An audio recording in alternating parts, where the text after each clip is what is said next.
Someone you lost is already reaching you through dreams, not through vague feelings of missing them, not through nostalgia your tired mind invented. They are reaching you through the exact architecture of how your sleeping mind works, and it has been happening since before you had the language to recognize it.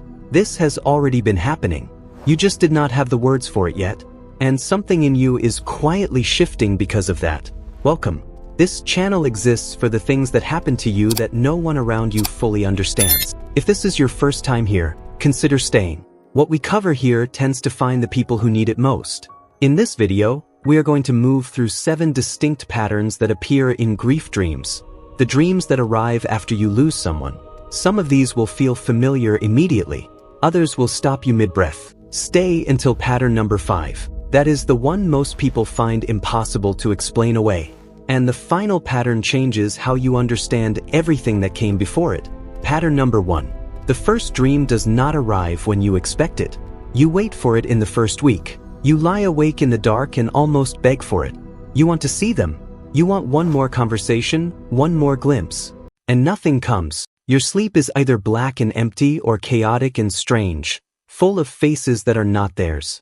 Most people assume the dream comes immediately because the grief is sharpest then. It does not. It is not random timing. It is architecture.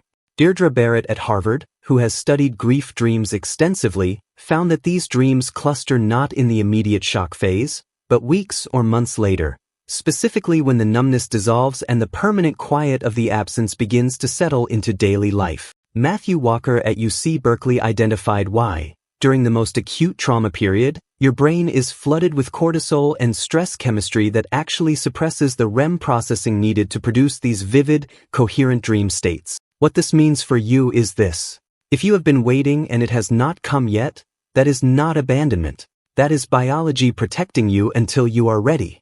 The first dream arrives exactly when you can finally hold it. And that is not even the part that changes things. Pattern number 2. The first dream feels nothing like a normal dream. You have had thousands of ordinary dreams in your life, the ones where you are in a school you do not recognize, or running toward something that keeps moving, or speaking to people whose faces blur the moment you look directly at them. Normal dreams are chaotic. They shift location without explanation. They disobey gravity. They recast your closest friends as strangers. The first dream about someone you lost does none of that.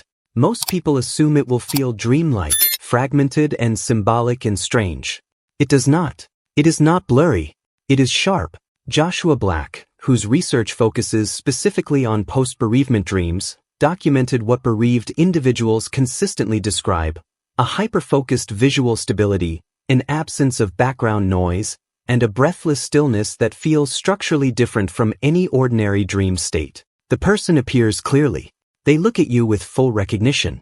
And the dream does not move the way dreams move. It holds. What this means for you is this. When you wake from one of these dreams with the feeling that it was more real than real, you are not confusing grief with fantasy. Your brain generated an experience qualitatively different from ordinary dreaming because it was doing qualitatively different work. You were not dreaming about them. You were meeting them somewhere the waking mind cannot reach. But what comes next is the pattern most people never identify. Pattern number 3. The room feels wrong when you wake up. Not wrong in a frightening way. Wrong in the way a room feels when someone has just left it, that specific, impossible to manufacture sense of recent presence. You open your eyes. The ceiling is familiar. The light is ordinary. And yet the room does not feel empty. It feels crowded. Most people assume the sensation is simply the dream fading slowly, a kind of emotional residue. It is not. It is not residue. It is echo. The autonomic nervous system, the part of your biology responsible for detecting presence and threat, responds to what the dreaming brain just experienced as a real encounter. When REM sleep ends abruptly after an emotionally intense dream, the nervous system carries forward a state of heightened arousal. The air feels thick, slightly warm, still in a way that stillness does not usually feel. Many people describe an instinct to hold completely still, because some part of them understands that movement will break it. What this means for you is this. That frozen, breathless moment after waking is not you being irrational. It is your body honoring something your conscious mind is still catching up to. The pressure in your throat, The strange cold drop behind your breastbone. The faint tingling in your fingers. That is not grief making you dramatic. That is your entire nervous system saying, something real just happened here. This is the part most people miss. Pattern number 4. The dream shows you something you could not have invented. Not a memory. Not a replay. Something new.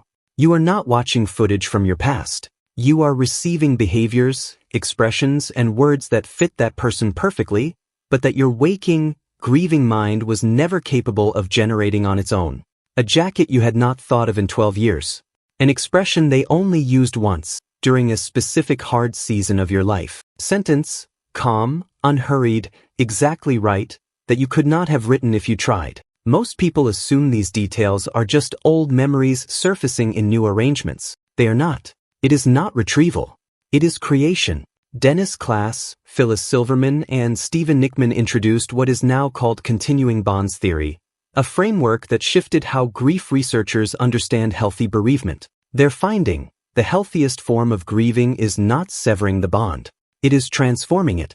And during REM sleep, when stress chemistry is at its lowest and emotional memory processing peaks, the brain accesses something deeper than stored footage. It synthesizes from the full, living essence of who that person was. What this means for you is this. When the dream gives you a detail that feels too specific, too perfectly them to have come from nowhere, trust that. Your mind holds a complete map of that person. Not just memories, the entire living texture of them. And it knows how to use it. But what comes next is the one researchers did not expect to find. Pattern number 5. The dream arrives with a message that breaks something open. Not comfort, not warmth. Sometimes something fiercer than that, something that walks directly into the place where you have been stuck for months and refuses to let you stay there. There is an account, shared by someone who lost a parent unexpectedly after a bitter, unresolved argument. For months, only guilt. The waking loop of what they should have said and never did. Then a dream. Childhood living room. The parent was sitting there, completely drenched in water, exhausted but calm. They looked up and said only this. The water is deep, but I made it to the other side. Stop looking for me in the river. The person woke up shaking. And the guilt loop, the one that had run without stopping for half a year, simply stopped. Most people assume a comforting dream would bring warmth, familiarity, light. It does not always. It is not always gentle. It is always true. This is where the clinical explanation, your brain processing grief, completely fails, because a comfort mechanism would not do this. A comfort mechanism designed to keep you stable would give you easy memories, soft light, and uncomplicated joy. It would not give you a parent sitting drenched in water delivering a metaphor that severs 6 months of guilt in a single sentence. What this means for you is this. If the dream disturbed you, if it demanded something, if it broke something loose, that was not a malfunction. That was precision. Your subconscious carried an emotional intelligence your waking mind was too flooded to access. And it used it. Pattern number 6. Recurring dreams are doing something specific, not replaying, not looping out of control. Working. One account. A person who lost a sibling and began having a recurring dream of walking through an unfinished house together. Week after week. The same house. The same walking. No resolution, no dramatic ending. Just the two of them, moving through rooms that had not been finished yet. Over weeks and months, the person watching this change said something remarkable. The loud anger softened. The frantic grief became quiet. Not absence of feeling, something more like integration. The dreams were performing, night after night, emotional work that waking conversation could not touch. Most people assume recurring dreams about someone lost mean they are stuck, failing to move on. They do not. It is not stagnation. It is digestion. The deconstruction phase of grief, the period roughly 3 to 6 months after a loss, is when the cultural support structure disappears. The friends go home. The casseroles stop arriving. And the brutal arithmetic of daily life without them sets in, quietly, permanently. This is exactly when these dreams cluster. Because this is when the subconscious recognizes the conscious mind cannot manage the scale of the absence alone. What this means for you is this. If the dream keeps coming back, you are not obsessing. You are processing something too large for a single night. Let it work. And that is not even the part that changes things. Pattern number 7. The dream gives you permission you could not give yourself. Here is where everything lands.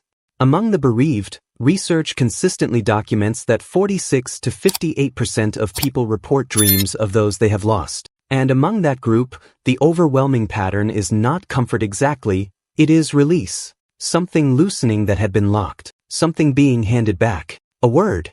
A gesture. An expression that says, you are allowed to stop carrying this. Most people wake from these dreams and immediately feel guilty. I am dwelling. I need to move on. This is a setback. It is not a setback. It is not weakness. It is the work. Matthew Walker's research on REM sleep and emotional memory consolidation shows this clearly. The sleeping brain integrates painful emotional experiences in ways the waking brain cannot replicate. Not because you are weak when awake, because the chemistry is different. The stress hormones are lower. The defenses are down. And in that state, something can move through you that has been trying to reach you for months. What this means for you is this. Dreaming of them is not a sign that you are failing to heal. It is a sign that healing is happening, in the only space large enough to hold it. I want to speak directly to someone watching this. You lost someone. And at some point, maybe in the worst of it, maybe during a quiet ordinary Tuesday morning, something happened. A dream that felt too real. A moment of waking and being certain, for just a fraction of a second, that they were there. A sentence you heard that you know you could not have invented. Maybe it was recent. Maybe it was years ago. But you know the moment I am talking about. And you probably told yourself to let it go. You probably worried what it meant that you were still dreaming of them. You probably heard the word, processing, and felt how empty it was, how completely it failed to describe what you actually experienced. I'm not going to tell you that was nothing. I'm not going to give you a clinical phrase and call it an answer. What I will tell you is this. The research on continuing bonds, on grief dream structure, on REM emotional processing, all of it points toward the same thing your instinct already knew. These experiences are not signs that you are stuck. They are signs that love does not simply stop because presence does. You were right to pay attention. You were not wrong to feel it.